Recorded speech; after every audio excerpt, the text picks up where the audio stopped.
Hi, it's James from Tabletop Gaming Guild, and today we're going to learn how to play Secret Chronicles. This is going to be published by One Stone Studio, and this is a two-player head-to-head game where you're trying to out-research your opponent. Now, real quick caveat is this is a prototype game, so some of the rules are subject to change, and they are subject to change. Hopefully, you'll get the idea how the game plays from this how to play, but just remember that this is a prototype. So let's go ahead down the table here, and I'm going to show you how to play Secret Chronicles.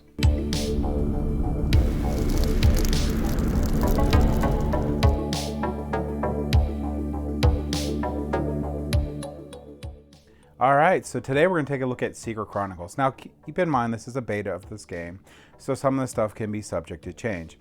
In the base set that I got, you got 6 different seekers that you can pick from, and that's going to be the minimal that you need to have a 2-player game. Each player is going to draft 3 seekers, and those 3 seekers are going to have decks associated with them, which I'll show you in a second here, that'll make up your 30-card deck. In this game, you're going to be playing as scientists, and you're going to be performing research in order to take cards from your library into your archive. If you're able to cycle through your library 3 times, you're going to be able to win the game. Okay, so now we're going to go over the seeker decks themselves. These are what you're going to draft to create your 30-card deck. Now, in the anatomy of a seeker deck is going to be a seeker module, which you're going to be able to tell by this little icon up here. The seeker themselves, which they're going to have a domain, and this one's a order type seeker. This was James Clerk Maxwell, and it's a light bringer. And on the back of the secret card here, you're going to have what type of asymmetric deck this one has. So with the Lightbringer as defense, chaos and order are yours to command. So this is slow and defensive. So this deck style is slow and defensive. Many hyperlinks, versatile effects, costly modules, chaotic effects. Okay, so we're going to get over what hyperlinks and links are in a second. But you're going to have your seeker. You're going to have your seeker's module. Those are going to separate out of the 3 that you pick. So you'll have 3 seekers and 3 seeker modules separated. And the seeker module's paired with the seeker. And you'll notice this icon up here shows you the cards that belong to that seeker. And you'll have 10 of these cards. All right, so now that you know the basics of these decks, which will show you what the cards do in a second, you could look at and get an idea of how each of these play when you're drafting. So let's say I picked James Maxwell Clerk. The opponent picked this one. I picked Stephen Hawking. And the opponent picked this one. I picked Isaac Newton. And they got Richard. So now we can make our decks. So again, you're going to be taking out the seeker, and then you're going to take out the seeker module. So let's go ahead and do that. I'll set it up. We're going to shuffle up the decks from each of the seekers that we picked, keeping the seeker and the seeker module separate, and I'll show you that setup. All right, so now we're set up to play. So setup's pretty simple. I shuffled up the 30 cards from each of the seekers that I picked, so the 3 different seekers. I picked a seeker, and I placed it out in the play area, and then I put its module behind there. So the opponent will do the same thing. They'll shuffle up their deck. They'll pick 2 of their seekers to put on the sideboard. They'll pick 1 seeker out, and then they'll put the seeker module out. And gameplay is going to go turn after turn until someone goes through their deck 3 times. Now I'm going to move these seekers over here so you can see that deck, how you move from your library to your archive in a second here, but you're going to have 4 phases for your turn. You're going to have the start phase, the main phase, the research phase, and the end phase. All right, so let's go over these phases here. We're going to go ahead and start with the starting phase here. In this phase, pretty simple. You're just going to ready your modules and draw 1 card. To ready your modules, if you used a module, they'll be turned to their side. If you ready them here, when you ready all of them, you're just going to turn them the right direction again here. And then you'll also draw a card. That completely ends the starting phase. Now you get into the main phase. In the main phase, you're going to look at your hand here. And of your 3 cards, you can play 1 of them. So theoretically, if I'm going to start linking cards, I'm going to take a look at their effects. Now, there's 2 different ways you can link cards. So if I'm playing a card down, I'm going to end up using the normal linked ability, but some of them allow you to hyperlink, which is this number right down on the bottom here. So this card effect is linked. Destroy 2 other modules that are opposing each other, archive 3 cards. So I may want to hold on to this one till later in the game.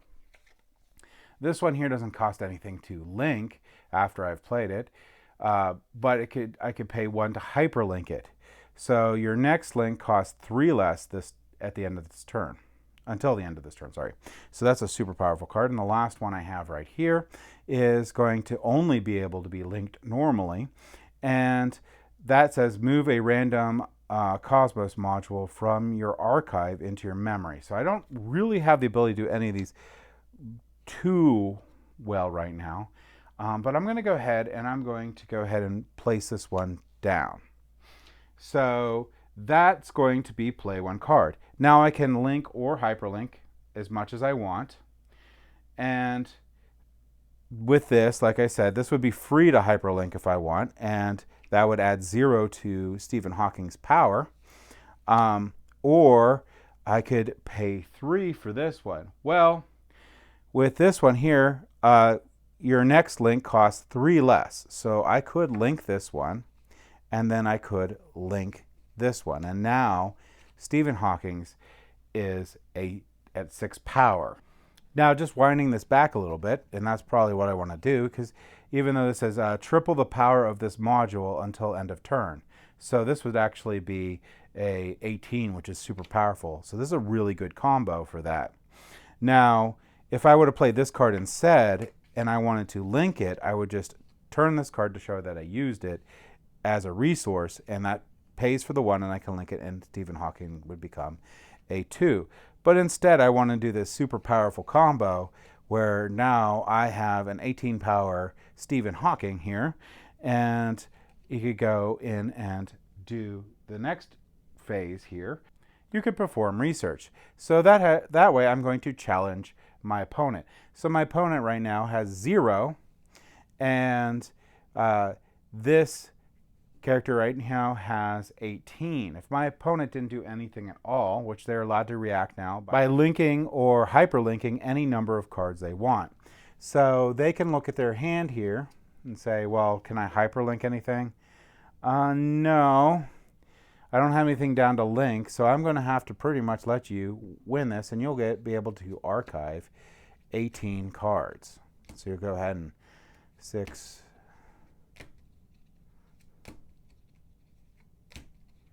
So I'll archive 18 cards. And that is a really great opening hand because you've just busted through your first half of your deck just about, which is awesome.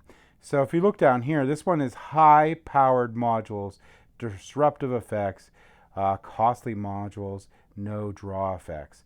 So where I got this super off to the races start here because I was able to set up a really cool combo off the bat, I'm going to probably peter out later in the game.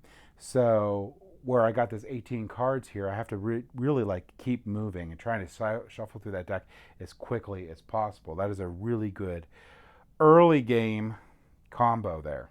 And the last phase is the easiest phase. That is the resource expires and effects end. So if you had end of turn effects, which I had, that cost 3 less end of turn effect, that would end. Also, any resources that I used would expire, so they would no longer be available, and it would go to the opponent's turn. They would take their turn and we continue on until someone goes through their library 3 times and they win the game. Now, a couple notes in the game, just so that you understand the main difference between linking and hyperlinking is linking you do with your cards that are down on the table here, and you assign them to seekers, where hyperlinking, you spend your resources and they come straight for your hand onto the seeker. In addition, once a seeker hits 7 power, you're going to be able to bring out another seeker. You will place the seeker out and the new seeker module goes into your hand. Once this seeker gets to 7 power, you'll be able to bring out your third. So these seekers will go against the opposing seekers, not add them together against a single seeker. So if there's no seeker over here, they go pretty much unopposed. That other opponent wants to go fast and keep the same number of seekers in the same columns as you. In addition to that, you could also unlink some of these. If you unlink them, they go back to your memory area. This is the area below your seekers here that I was talking about. But they go here exhausted, and you can use them in future turns. So you can unlink modules. One other important thing is play versus move. Into your memory, you may play one module per turn. However, some abilities let you move modules into your memory. This effect doesn't count towards your one play limit. So you also have power versus base power. Only the base power of linked modules help you research in the threshold of 7. So I have a base power of 6 here, so I wouldn't have been able to get out James Clerk Maxwell, even though the effect on here tripled the value of my my power. So now I have 18 power, but I still don't get to put out James Maxwell because that's not my base power. And that, in a nutshell, is going to be how you play Seeker Chronicles. Now, there's a lot more, like you get other sets in here, you're going to have a lot more different Seekers to pick from with their asymmetric decks. The mix and match that you do in the game really goes to how the game flows. So if you draft different Seekers each game, you can have so much replayability just in this base set. It's insane. And there's also a lot to be said for learning one of the Seekers completely, how they work. So like I said, that in a nutshell is going to be how you play Seeker Chronicles. Keep in mind this was just a quick how to play because this is a beta of the game. So some of this will be subject to change. Once they come out with the final version of Seeker Chronicles, we'll probably do another how to play here. Thank you for watching.